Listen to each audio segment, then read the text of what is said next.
Aleluia. Vamos à palavra de Deus. O tema hoje já foi dito aqui, mas eu vou falar novamente, né? O tema foi dito pelo pastor Jairinho. Ele começou dizendo: Deus está no controle. E o tema da mensagem hoje é? Outra vez? Eu sei que algumas pessoas, quando ouvem esse tema, se alegram. Outras podem ficar incomodadas e muitas vezes até tristes, dependendo da situação que você está vivendo, dependendo do momento que você está vivendo. Esse tema pode ser um motivo de alegria para você, ou pode fazer você pensativo e muitas vezes até questionar. Mas independente do momento que você está vivendo, eu quero mais uma vez repetir e declarar, como boca de Deus neste lugar, como boca de Deus para você que está no campus online, e dizer mais uma vez: Deus está no controle. Independente do que você está vivendo ou venha viver, Ele continua no controle. Ele continua sendo Deus. Nada passa desapercebido aos seus olhos. A Bíblia diz que os olhos de Deus estão sobre todas as pessoas. Ele acompanha o passo de todas as suas criaturas. A Bíblia diz: você não está à deriva, você não está em um mundo perdido, você não está sozinho. Deus está de olho em você e Deus continua no controle. Amém? Romanos capítulo 11, versículo 33 ao 36. Romanos 11, versículo 33 ao 36, escrito pelo nosso irmão apóstolo Paulo. Ele descreve o seguinte: ó profundidade da riqueza, da sabedoria e do conhecimento de Deus, quão insondáveis são os seus juízos, inescrutáveis os seus caminhos. O que significa essa palavra, pastor? Inescrutáveis. É aquela situação, aquela coisa que você não consegue entender, você não consegue dimensionar. É um mistério. Só Deus entende, só Deus pode discernir, só Deus pode fazer. A Bíblia diz que os caminhos de Deus, eles são inescrutáveis. O homem não entende, o homem só precisa crer, o homem só precisa aceitar, o homem só precisa estar debaixo da sua bondosa mão, o homem só precisa estar debaixo da nuvem de glória e deixar que Ele faz o resto. Ele está no... Eu quero ouvir de você. Ele está no controle. Aleluia. E Paulo continua: quem conheceu a mente do Senhor? Quem conheceu a mente do Senhor? Ou quem foi o seu conselheiro? Quem primeiro lhe deu para que Ele o recompense? Quem foi o primeiro a dar conselho ao Senhor para que Ele lhe recompense? Pois dele, Paulo diz, pois dele e para Ele são todas, pois dele e por Ele e para Ele são todas, a Ele seja glória para sempre, amém. Esse é o nosso Deus. Se você já nasceu de novo, se você já entregou a sua vida ao Senhor Jesus Cristo, esse é o seu Deus. A mente humana não consegue compreender. Ele tem um conhecimento, Ele tem uma sabedoria que você não consegue dimensionar. Esse é o nosso Deus. Os pensamentos dele você não consegue acompanhar, exceto se o Espírito Santo conduzir você a isso. Por isso que Paulo vai dizer à igreja de Coríntios que nós devemos depender do Espírito Santo, porque o Espírito Santo, ele conhece o Espírito de Deus, e o Espírito Santo conhece o nosso espírito. Por isso que ele intercede por nós com gemidos inexprimíveis quando nós não sabemos orar, porque o Espírito Santo conhece o nosso espírito, mas o Espírito Santo também conhece o Espírito de Deus. Então ele consegue pegar o que está aqui, aquilo que nós não conseguimos expressar, aquilo que nós não conseguimos deixar muito bem claro, ele pega e traduz para Deus. Diz: Deus, o Isaac ele precisa disso, Deus, o Jarinho precisa de uma bariátrica, então eu vou levar ele lá para Brasília, Águas Claras, e naquele dia o médico não vai ter plantão, ele não vai atender ninguém, e eu vou fazer ele se levantar e dizer: eu vou te operar. Tem coisas que a gente não entende, pode aplaudir. Tem coisas que você diz: eu não sei porque eu estou vivendo isso, mas ele sabe. Eu não sei, pastor, porque eu estou passando por tal situação. Você não sabe, eu não sei, mas ele... Aleluia. Você diz: pastor, eu já perdi o controle da situação lá em casa, eu já não sei o que mais fazer, eu já não sei mais o que fazer, mas ele sabe. Você diz: pastor, eu estou igual barata tonta nessa situação, mas ele continua. Eu vou pregar lá em BH, velho. Mas ele continua no controle. Aleluia. Olha aqui, ó profundidade da riqueza, da sabedoria e do conhecimento. Você sabe que sabedoria é diferente de conhecimento? Conhecimento é diferente de sabedoria. O conhecimento, você sabe da coisa, você tem a informação. A sabedoria é como você aplicar a informação. Tem pessoas que são muito sábias, professores, médicos. Eu lembro no primeiro tsunami que teve na Indonésia, nos anos 90, um japonês médico cristão, ele foi o primeiro brasileiro médico cristão a chegar na Indonésia depois do tsunami. E ele nos relatou no seminário cada coisa, o pastor dele esteve no seminário que eu estudava na época e disse: o médico da minha igreja lá de Alphaville, São Paulo, esteve no tsunami, ele fez isso, viu isso, ele cuidou disso. Depois da aula eu fui até o pastor e disse: eu queria levar esse médico lá na igreja, eu queria levar para ele dar uma palestra para os jovens, falar disso. Ele falou: beleza, eu vejo com ele.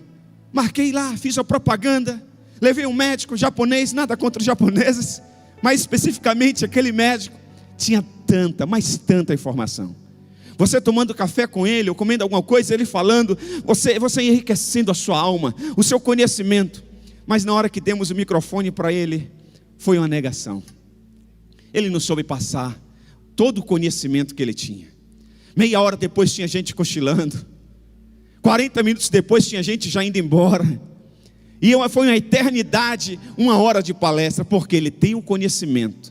Mas sabe o que faltava para ele? Sabedoria para passar esse conhecimento. Tem gente que tem muito conhecimento, sabe de tudo. Você vai falar: ah não, mas eu já sei. Ah, mas tem resposta para tudo. Mas a vida está uma porcaria. A vida não sai do lugar, pastor Viana. Nada funciona na vida do cara. Nada melhora, entra ano e sai ano a mesma coisa, mas ele sabe tudo. Eu conheci um cara que até curso de astronauta ele tinha, curso de tudo, mas não chegava a lugar nenhum, quanto mais na lua. O que adianta? Diploma de tudo, mas não sabia, a vida não andava. Tem gente que é assim, você vai orientar, você vai aconselhar, e ele diz que quer saber, sabe de tudo, ele já fez, e ele não aceita o seu conselho, mas não sabe aplicar. A Bíblia diz que o conhecimento de Deus é insondável. Os conhecimentos de Deus são insondáveis.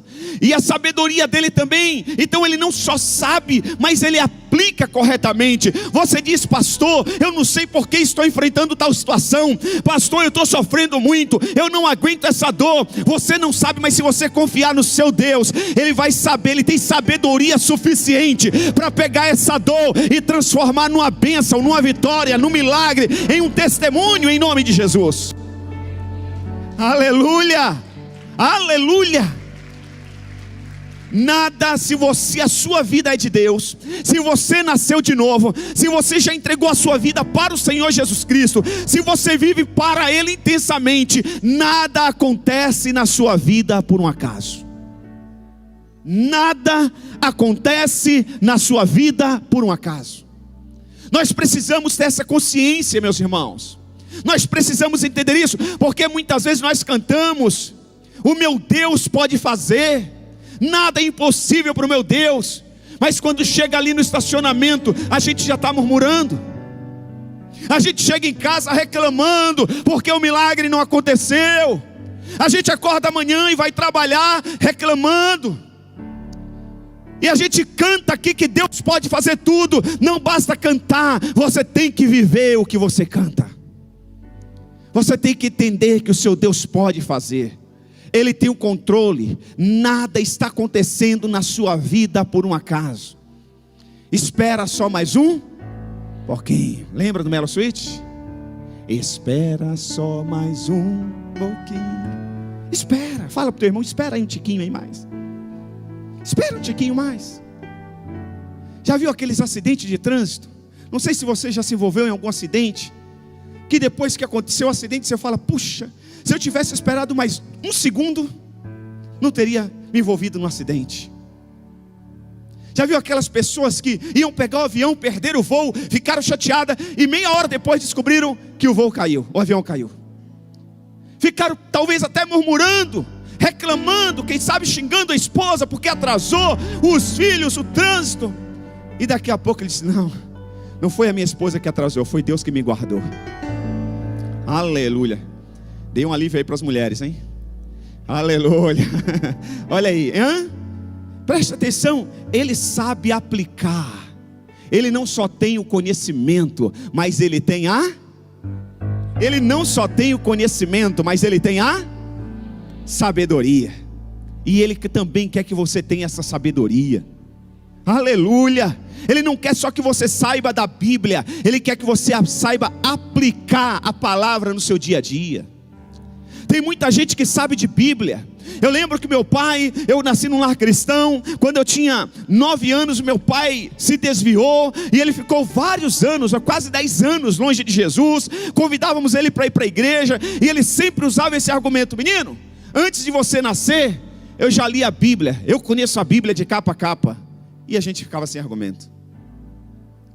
Passava o tempo, a gente convidava de novo e ele falava a mesma coisa. Aí eu lembro que um dia ele falou a mesma coisa, só que naquele dia Deus me deu sabedoria. E eu disse: pai, o diabo também conhece a Bíblia de capa a capa. Inclusive, ele conhece a Bíblia antes do senhor nascer. No entanto, ele está no inferno, não tem direito ao perdão e está condenado eternamente. Se o senhor não se arrependeu, o senhor também vai para o inferno e será condenado eternamente. Aí ele ficou quieto. No outro dia ele foi para a igreja e voltou para Jesus. Morreu salvo. Tem gente que tem conhecimento, mas não sabe aplicar. Fala besteira, é agressivo nas suas palavras, é violento nas suas palavras. O nosso Deus, Ele não só tem o conhecimento, mas Ele tem a sabedoria. Quão insondáveis são os seus juízos, inescrutáveis os seus caminhos. Ou seja, não é um juízo de condenação, mas é um juízo de saber. Ele sabe o que vai acontecer na sua vida. Não reclame, converse com Deus, dialogue com Deus, pergunte para Deus, fale com Deus, se entregue para Deus, descansa nas mãos de Deus, entrega o teu caminho nas mãos de Deus, confia nele, que Ele cuida de vós, meus irmãos. Aleluia. Provérbios capítulo 19, versículo 21. Muitos são os planos no coração do homem, mas o que prevalece, mais o que prevalece é o propósito do Senhor. Tem gente que diz: ah, pastor, então se o que prevalece é o propósito do Senhor, então eu não preciso fazer meu projeto de vida, eu não preciso fazer planos, porque o que vai prevalecer é o propósito mas o propósito dele só prevalece na vida de quem faz planos. Entendeu? A Deus só dá semente ao que semeia. Ele faz abundantemente mais na vida daquele que pensa ou imagina. Ou seja, Ele pode tudo, mas Ele faz a partir de você. Uau! Diga: o meu Deus pode tudo, mas Ele faz a partir de mim. Primeiro Ele quer que você pense, primeiro Ele quer que você peça, e depois Ele vai fazer em cima do que você pensou ou imaginou, abundantemente mais além do que pedimos ou pensamos. Jarinho, quanto que é a cirurgia? 10 mil, pode ter certeza, vai chegar muito mais. Porque não é só a cirurgia que ele precisa, tem o pós-cirurgia. É muito mais, ele está pensando, ele está pedindo para Deus 10 mil, pode ter certeza. E você vai vir aqui magrinho, igual o pastor Isaac. Dá o testemunho. Aleluia, agora aguenta, hein? Aleluia. Olha aqui, preste atenção, vai. Porque ele decidiu pensar, ele decidiu desejar, ele decidiu pedir. Eu já vi pessoas que dizem assim: pastor, na verdade eu nem quero pedir mais nada para Deus, Deus já me abençoou tanto. Isso é orgulho, viu? Parece com um tom de humildade, mas isso é orgulho. Deus não se agrada disso. Porque ele diz: pedir, pedir, pedir, pedir. Ele quer que você peça. Você imagina um filho chegar para o pai e dizer: pai, eu não preciso de nada do senhor mais não, eu não peço mais nada para o senhor não, eu já tenho a minha profissão, o senhor já me deu escola, siga a sua vida, pai, só muito obrigado por tudo que o senhor fez por mim. Você ficaria como, Nando? O filho pode não precisar, mas o pai sempre está disposto a dar. Você imagina, não sei se está viva, mas a mãe de Bill Gates. Geralmente as mães são pessoas simples.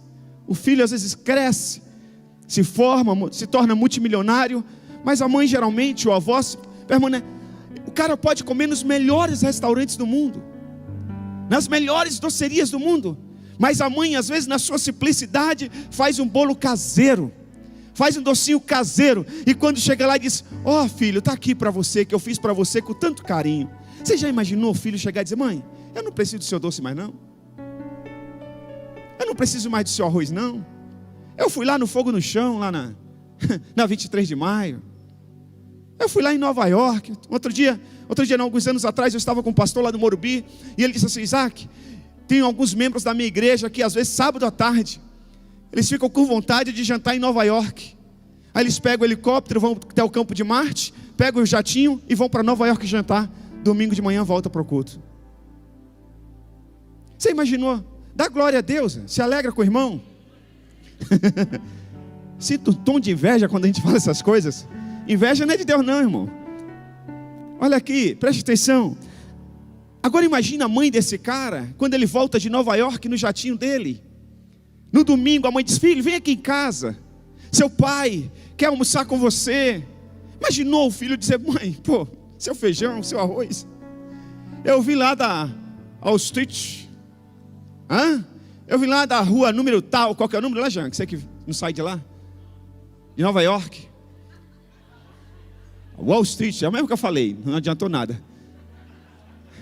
Já viu que não vai, né? É só profecia.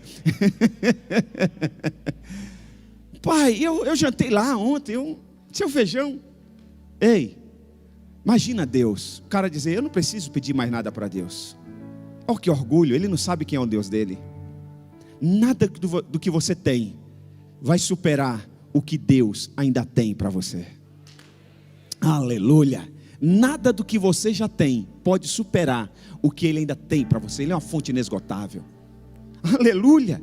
Muitos são os planos do coração do homem, mas o que prevalece é o propósito do Senhor. Faça planos, querido. Projete a sua vida, meu irmão. Projete a sua empresa, a sua vida profissional. Projete o seu futuro e depois entregue esse projeto nas mãos de Deus. Diga: Deus, eu projetei isso aqui, mas eu coloco nas suas mãos. Eu quero que o que prevaleça na minha vida não são os meus planos, que sejam os teus propósitos, pois os teus propósitos são maiores do que os meus planos. E se prepara, velho. Se prepara. Se prepara. Olha aqui, Provérbios capítulo 16, versículo 1. Ao homem pertence os planos do coração, mas do Senhor vem.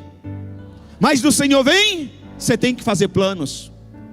Você sabe qual a sua agenda para amanhã? Eu não sei, pastor. O que me convidar eu vou. Não é assim não. Você tem que fazer plano. Você tem que ter uma agenda para o dia seguinte. Você tem que ter uma agenda para a semana seguinte. Hoje de manhã, 9 horas da manhã, alguém me ligou e disse: meu amigo, quarta-feira está vindo alguém aqui na cidade, uma autoridade, e eu gostaria de tomar um café com você e apresentá-lo. Eu disse: meu amigo, quarta-feira eu estarei fora da cidade, eu tenho uma reunião em outra. Puxa, planos, faça planos. Você tem que ter uma agenda. Você tem que ter uma agenda mensal. Você tem que ter uma agenda semestral. E você tem que ter uma agenda anual. Você tem que ter uma agenda para 10 anos, 20 anos.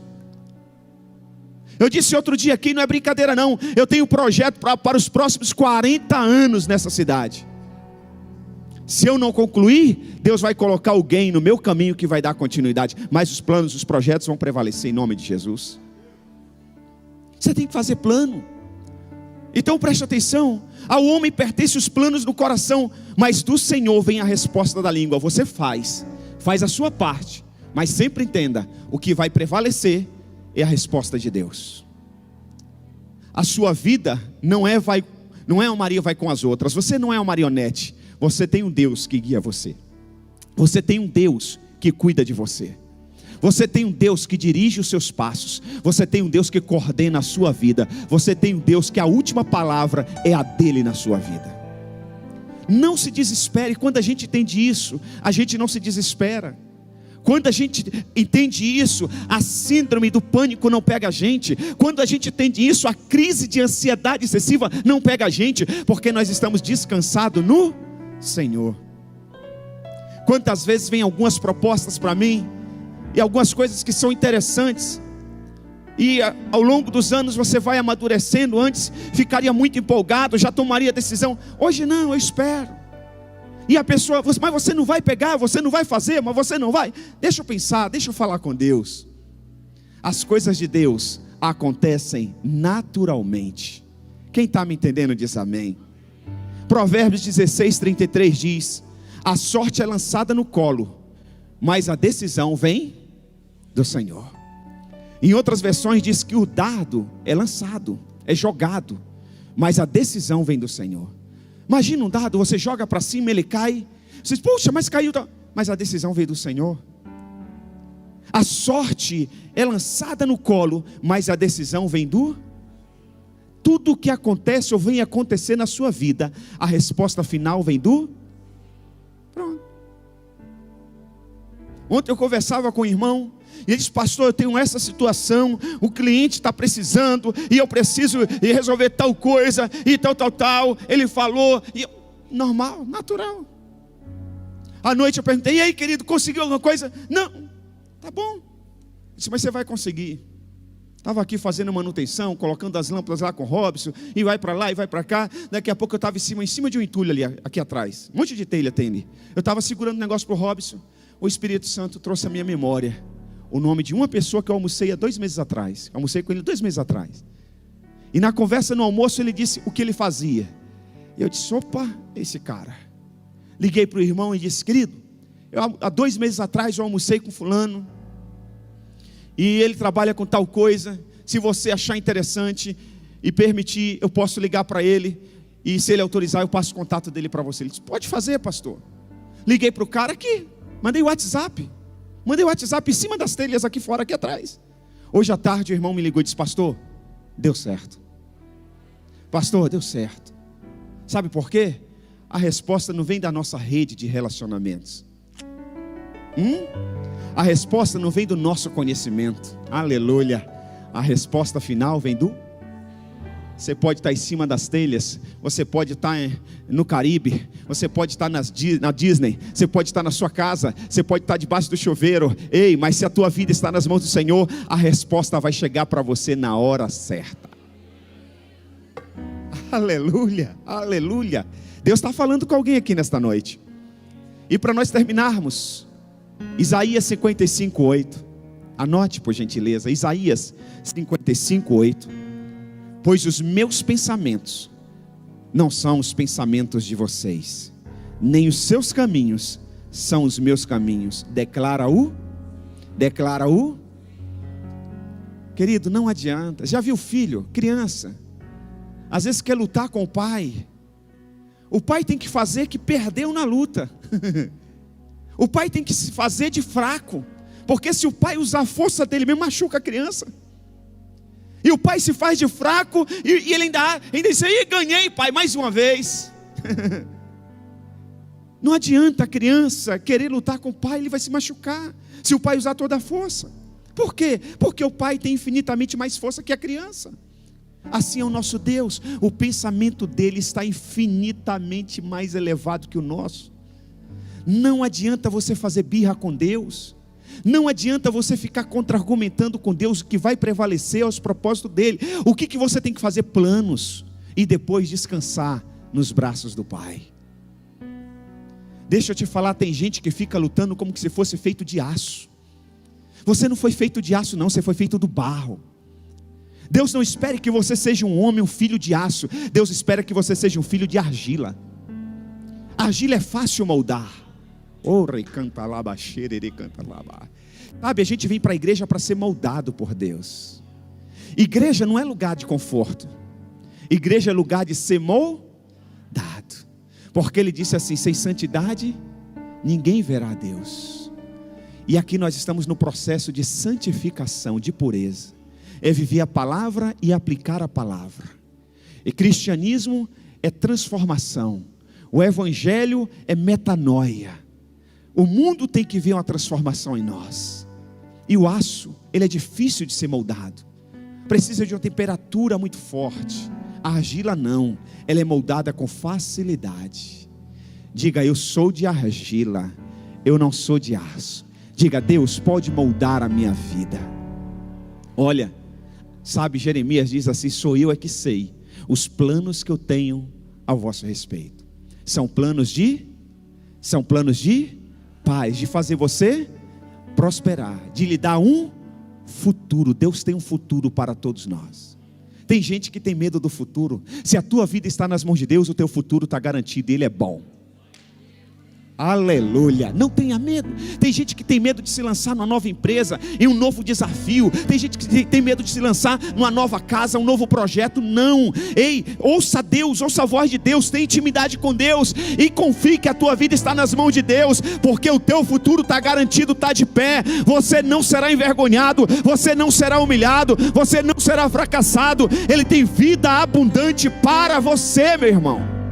Aleluia. Descansa no Senhor. Fala para a pessoa que está ao seu lado: descansa no Senhor, confia nele. Pois os meus pensamentos, diz o Senhor, não são os pensamentos de vocês, nem os seus caminhos são os caminhos, declara o Senhor. Os nossos pensamentos são limitados demais. Nossos pensamentos são limitados demais. Nossos caminhos são pequenos demais. E para terminarmos, Isaías 40, anote por gentileza. Isaías 40, versículos 12 ao 14. Diz assim a palavra de Deus: quem mediu as águas na concha da mão, ou com a palma definiu os limites dos céus? Ouça: quem mediu as águas na concha da mão, ou com o palmo definiu os limites dos céus? Quem jamais calculou o peso da terra, ou pesou os montes na balança e as colinas nos seus pratos? Quem definiu limites para o Espírito do Senhor, ou instruiu como seu conselheiro? A quem o Senhor consultou que pudesse esclarecê-lo, e que lhe ensinasse a julgar com justiça? Quem lhe ensinou conhecimento, ou lhe aponta o caminho da sabedoria? Ninguém. Ele é Deus. É esse Deus que você tem ao seu favor. É um Deus poderoso, é um Deus majestoso, é um Deus que nunca foi criado, Ele sempre existiu. Por isso que Ele é o alfa e o ômega, o princípio e o fim. Por isso que não tem homem nenhum que pôde dar conselho, homem nenhum que pôde orientá-lo. Ele é a sabedoria em pessoa. Esse é o teu Deus, o Deus que tem o controle de tudo, o único Deus que pode fazer, o único Deus que está vivo, que ouve, que responde às nossas orações, o único Deus que está presente com você a todos os momentos, em todos os lugares, em qualquer tempo, o único Deus que nunca te abandona, que conhece as suas imperfeições, as suas limitações, mas mesmo assim continua te amando, te desejando e te abençoando. O único Deus que disse: jamais te abandonarei. Este é o nosso Deus, aleluia. Este é o nosso Deus. Se coloque de pé, por gentileza.